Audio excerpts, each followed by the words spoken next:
Bonjour. Bon, Rav Yosef, il est sceptique, ce que je dis hier. C'est pas grave, mais c'est comme ça que je l'aime. Alors regardez, écoutez bien. On va continuer maintenant. Alors maintenant, vous allez m'aider à comprendre. Ce Mahamar sur Ratson, page 120, dans les jours Aleph, il est resté complètement atoum, complètement imperméable à ma compréhension. J'ai jamais compris ce qu'il veut dire. Et je vais vous dire pourquoi. Parce qu'en réalité, j'ai mal compris une fois un enseignement de Rav Wolbe. Donc, premier niveau, Rav Wolbe, il parle de la notion de rêve. Il dit le premier ingrédient pour fabriquer un rêve, pour fabriquer une volonté, c'est le rêve. Premier ingrédient. Ensuite, il continue et il dit un truc incroyable que je n'ai jamais compris. J'ai compris il me semble avoir compris qu'il y a quelques jours. Écoutez bien, je vous le lis. Il ramène, il dit la volonté, la motivation, c'est pas juste un sentiment superficiel c'est pas du regesh. Comment traduire regesh? Sentiment. Ouais, c'est pas un sentiment superficiel et provisoire et temporaire. Ok. Et donc il va expliquer maintenant, il va ramener un Gaon, un Gaon dans Michelet, qui va nous expliquer plus profondément de quoi il s'agit. Il dit comme ça. La plupart des gens ne savent pas ce qu'ils veulent. Parce que la volonté, c'est une force puissante, profonde, qui est très, comment traduire ça? Qui est très, qui n'est pas du tout compréhensible au niveau superficiel. C'est-à-dire, si vous voulez, pour comprendre la volonté d'une personne, il ne faut pas regarder superficiellement. Par exemple, Rav Yosef, je vous regarde à vous superficiellement, je ne veux pas savoir quelle est votre volonté profonde. D'accord? C'est ces phrases-là qui m'ont perturbé. Je vais vous montrer comment j'ai compris avant et comment en fait il faut comprendre. J'ai compris une erreur. Alors il dit comme ça. Il dit regardez dans Michelet, Tet Zayin. Dans Michelet 16, chapitre 16, deuxième verset. Kol darke adam ni meshach. Je vous lis le verset dans Michelet et je vous me ramène le Gaon. Il dit Kol darke ish zar be'enav vetochen ruchot Hashem.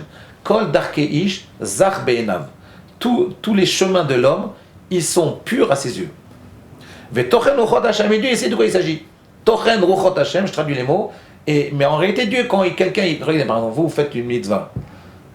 En réalité, cette mitzvah-là, vous pensez, ouais, j'ai une conviction très très pure dans cette mitzvah que je fais.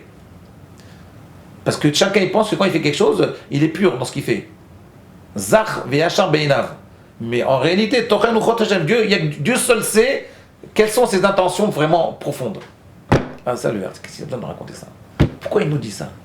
Et là, le Gaon, il explique, il dit, Kol darke adam yemshach machar ratzon rishon. Il dit que toutes les volontés de l'homme, tous les chemins de l'homme, ils suivent la volonté première. Lui, Rav Wolbe, le Gaon de Vilna, il nous parle d'une volonté première. C'est-à-dire qu'en réalité, chaque homme, il a une volonté primaire. Là, si vous voulez, sa motivation profonde. Dans tout ce qu'il fait. Chaque homme, il a une motivation profonde dans tout ce qu'il fait. D'accord? Et cette motivation profonde, des fois, elle est pure. Mais le plus souvent, comme ça il dit le Gaon, elle n'est ni pure ni impure. Elle est pure. Il y a aussi des ingrédients, des fois très nombreux, impurs. Par exemple, je vous donne un exemple. Vous ouvrez une synagogue. Alors vous faites ça parce que vous voulez grandir le nom d'Hachem dans le monde. Mais peut-être vous faites ça pour l'argent. Peut-être vous faites ça pour le kavod. Peut-être vous faites ça pour l'esthétique. Peut-être vous faites ça parce que vous vous ennuyez dans la vie et vous n'avez rien d'autre à faire et que vous voulez avoir une position sociale. Je ne sais pas. Il y a des milliers de raisons. Mais ces raisons-là, elles sont vraies. Donc arrêtez de vous la jouer. Et de vous dire, oui, moi j'ai que des intentions pures. C'est pas vrai. Ce qu'il nous dit, c'est le Gaon. Il nous dit que tous les hommes pensent que tout ce qu'ils font, ils le font avec une conviction et une intention pure. Mais en réalité, Dieu, il sait que c'est pas pur. Ok? Et à ce moment-là, Rav Wolbe, il nous disait, comme ça il nous disait donc il faut absolument voir la différence entre Ratzon Rishon et Ratzon Sheni. Voilà. C'est ce que je me rappelle de lui il y a 20 ans. Il y a 20 ans, il me disait, voilà, ça c'est la volonté première, et il y a également dans l'homme une volonté seconde. Et moi j'avais compris, je veux dire que j'avais compris, c'est pour ça que je n'arrivais pas à comprendre son texte. J'avais compris en fait, qu'est-ce qu'il veut dire à Wolbe? Il veut dire, comme ça j'avais compris, mais c'est faux, hein. Je vous dis ce que j'avais compris, mais qui est faux. Il disait, voilà, moi je pensais qu'il disait qu'en réalité l'homme, ce qu'il doit faire, ce qu'il doit rechercher dans sa vie, c'est sa volonté première. Là, le Ratson Rishon, c'est ce qu'il doit rechercher dans sa vie. Et pas le Ratson Sheni, pas le Ratson qui s'est construit. Comme ça, je comprenais. Parce qu'en réalité, je voulais comprendre ça. D'accord? Première question, qu'est-ce que ça veut dire? Deuxième question, en quoi c'est faux? Troisième question, qu'est-ce qu'il a besoin de nous dire? Que tout ce qu'on fait, toutes les volontés qu'on a, elles ont toutes les intentions qu'on a dans ce qu'on fait, ça, il y a un pourcentage très grand d'impureté dans ce qu'on veut faire. Ça veut dire, Rabbi Yosef, quand vous faites Espace Torah, eh ben, c'est sûr qu'il y a une bonne intention, mais il y a aussi des intentions qui ne sont pas toujours pures, lesquelles on ne sait pas.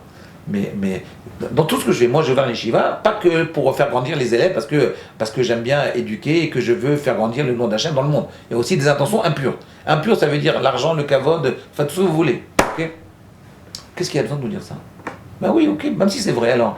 Que Dieu il sait rentrer dans l'intériorité du cœur humain et qu'il sait déceler les intentions pures et les intentions impures. Ok, t'en auras pas. Qu'est-ce que le Gaon, qu'est-ce que Shlomo Ameler dans Michelet, qu'est-ce qu'il veut nous dire par ça? Voilà, première question.